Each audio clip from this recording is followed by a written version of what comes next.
I'd like to start this talk with something that perhaps you've all come to dread early in the morning.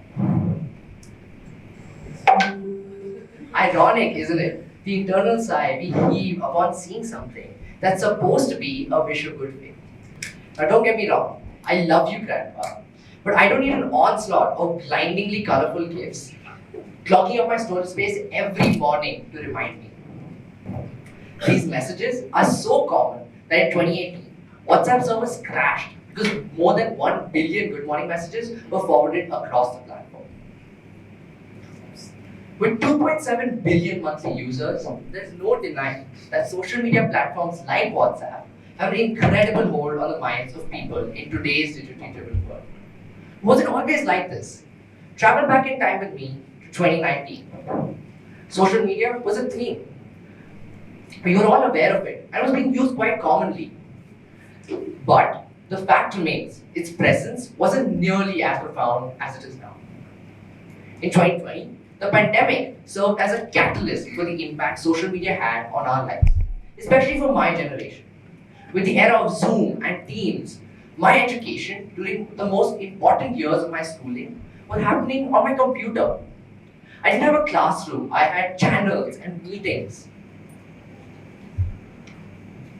An entire ecosystem was gradually being built around social media, and its presence in my life was increasing bit by bit by bit.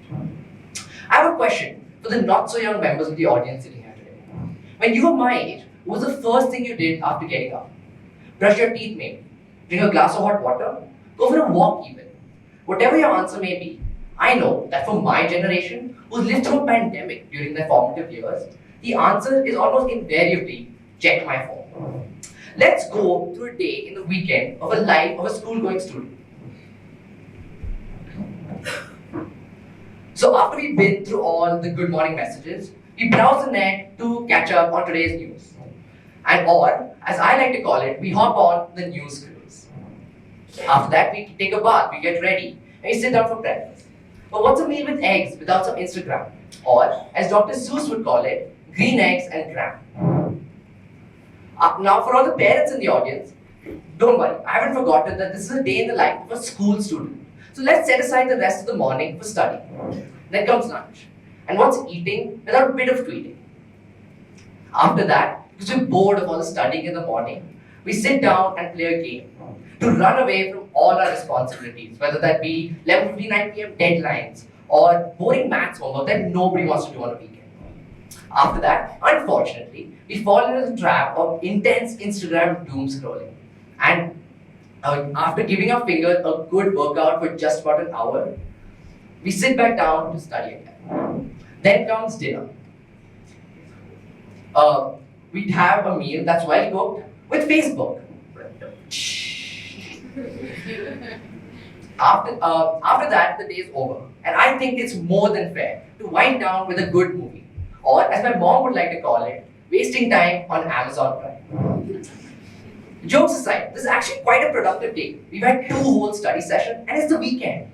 But the truth is, we spent 8 hours on the screen. That's 2 hours more than the global average. Think about it. That's 2 hours more than the total amount of time we spend in school on a daily basis.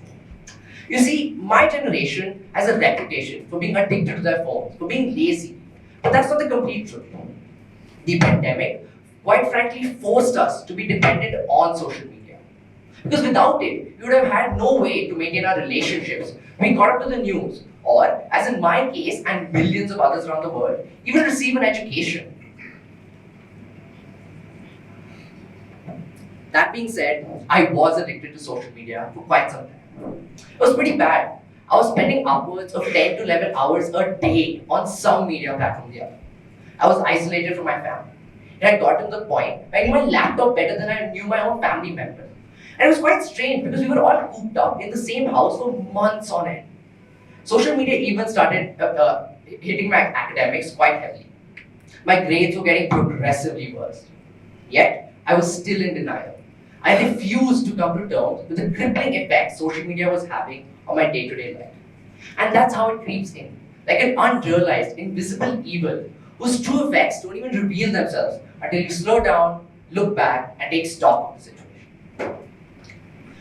Ironically, through social media, I came across and participated in a countrywide psychology internship. During the course of this internship, I had to write a research paper on how social media affects human behavior. As I was writing it, I made an interesting discovery. The situation that I was in was not at all unique. It was something that was scarily common. Something that I'm sure all of you sitting here today have either experienced or are currently experiencing. So, in 2022, even though COVID might have left, the extreme dependency that was born during the pandemic persisted.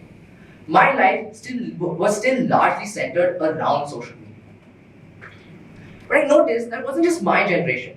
Even the older generation developed a kind of dependency when it came to things like entertainment, or news, or even work. Believe it or not, my dad only goes to the office once a week because most of his work can be done online. Thanks to a combination of this extreme increase in usage and the naivety of millions of teenagers around the world, social media companies exploited this unrealized dependency to increase their revenue drastically. Let's take an example. Facebook's revenue, Meta's revenue went from $71 billion before the pandemic to $115 billion after. Let's take a moment to think about those numbers. It raises a question, doesn't it? All these apps that we use every day, YouTube, Instagram, WhatsApp, they're all entirely free to use. All you have to do is go to the Play Store and click the download button. So how is a company that provides its most popular service entirely for free, worth nearly $900 billion? There's a quote from Tristan Harris, who designed the Gmail inbox page from Google. He says, if you're not paying for the product, you are the product. And here's where we get to the meat of the matter. Let's delve and dissect the anatomy of our digital presence on what we call social media. With 60% of the global population on some kind of social media, which is 4.8 billion people, by the way, these platforms provide immense exposure to those who want to market themselves. And so, advertising plays an integral role in these media companies. It is so essential that most of their revenue comes from advertising. For example, in 2023, 96% of Meta's revenue was from advertising. So with this in mind, these companies have one main goal when implementing their business model. And that's to keep you engaged to your screen for as long as possible. With so many social media apps available, it essentially becomes a rat race for your attention. So these apps use certain strategies and methods to hold it. Now, features like regular notifications or autoplay on YouTube are popular examples of these methods. But they're not all that keep you coming back to these apps. These apps are always designed in a way where you're constantly being exposed to a stream of content. Let's take an example of Instagram or even YouTube. Both of these apps have 5 buttons that can be clicked on the bottom of the screen. Out of these buttons, 3 of them lead you to an endless sea of content. Even Instagram Reels or YouTube Shorts, every time you refresh the page, there's something new and exciting waiting for you. You pull down and there's something new again and again and again. Eventually, this becomes an unconscious habit. And that's not by chance. That's part of the design technique that these companies use to keep you hooked to their app. That is the very nature of social media. You constantly scroll without even realizing the sheer quantity of content you're consuming, and before you know it, hours have passed. But then how do you not get bored? One would think that after a point, this endless sea of content that's being thrown at you by these apps would bore you. But not quite. To avoid this, these apps use something that's known as a content algorithm. How many of us have at some point or another spent hours and hours and hours on just one thing on social media? It could be anything from basketball trick shots to Taylor Swift's Eras tour. This pattern that's becoming increasingly common is known as the rabbit hole effect. And it happens because of a critical aspect of your social media usage that these content algorithms analyze: your historical viewing habits. Your viewing history is actually a crucial source of data for these apps.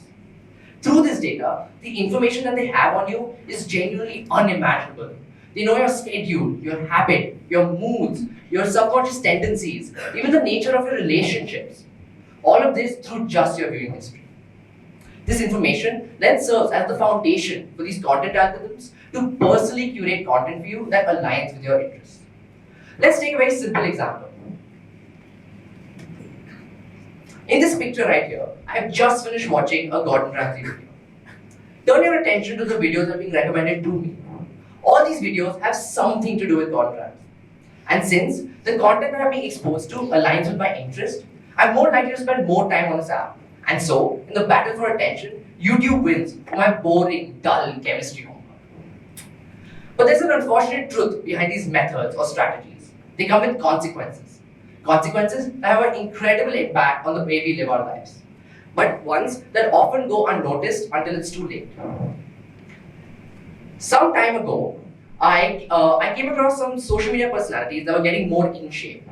And because of this, I decided that I want to try living a healthier lifestyle. If I'm being totally honest, I really just want apps. Anyhow, as I continued researching, the content on my social media apps became more oriented towards health and fitness. And this started off something that was quite positive. I was learning more about exercise, about diet, and how the two were linked to one another. But then, I slipped into a rabbit hole, where videos went from 10-minute ab workouts for beginners to how to take steroids and win bodybuilding competitions. The effect that this content was having on me took a negative turn. I started comparing myself to the people I was seeing online. The more I scrolled, the further I developed an aversion to my own body and food that I genuinely used to love. I started feeling inferior to the people I was seeing online. And my self-esteem took a huge hit. This is nothing new. It's something that's known as social comparison. And it's one of the most common effects of social media, yet it's one of the most dangerous. Social media perpetuates a constant cycle of fake, dishonest, and misleading content that can have disastrous consequences on things like a child's confidence or body image. These are qualities that are developed during formative years.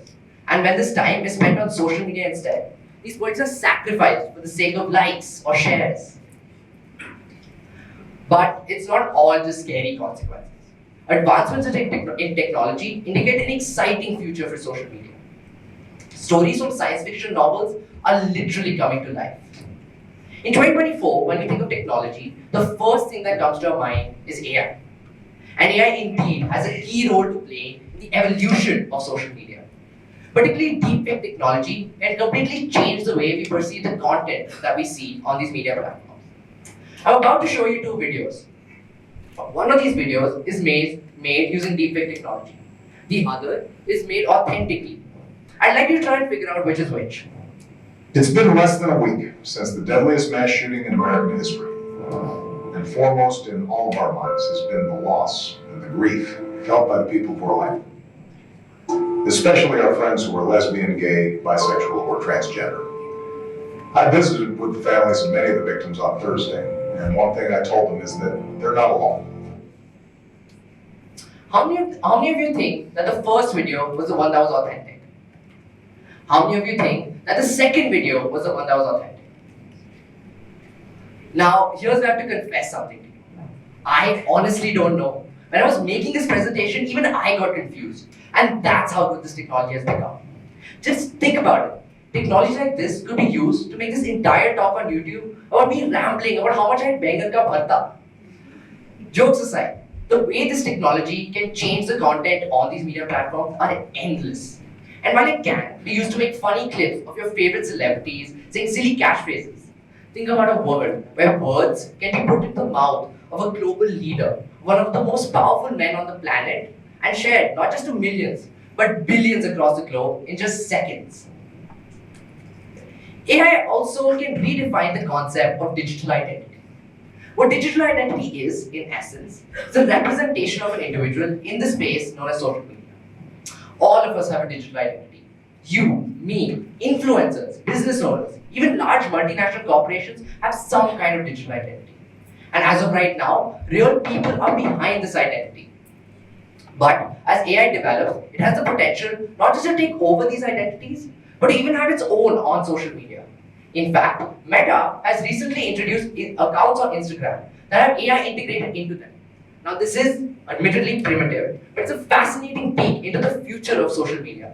Just imagine Just imagine, soon there might come a time where your favorite social media influencer is actually AI. Now I know that I potentially sound like a parent who's giving you a lecture. And trust me when I say, I don't want your takeaway from this talk to be that social media is evil and that the only solution is to delete all your social media accounts. No, that's unrealistic. Our lives now revolve around social media. There's a whole ecosystem in place and it's here to stay. So then what do we do? Well, since this talk is titled The Anatomy of Social Media, of our digital presence, let's discuss how we can build an immune system against the negative aspects of social media. The most crucial step towards building this immune system is self-awareness. On all of your phones and in most social media apps, there's a feature known as screen time, or in some cases, digital well-being. This feature can help you track your social media usage and to ensure that at the very least, you're aware of how much time you're spending on each of these apps. Social media doesn't have to be a weapon against our mental well-being. It can be used as a tool to learn, grow, and change the world for the better. As I conclude this talk, I'm reminded of something my dad tells me quite often. It's something that's highly relevant today. Use social media, but don't let it use you.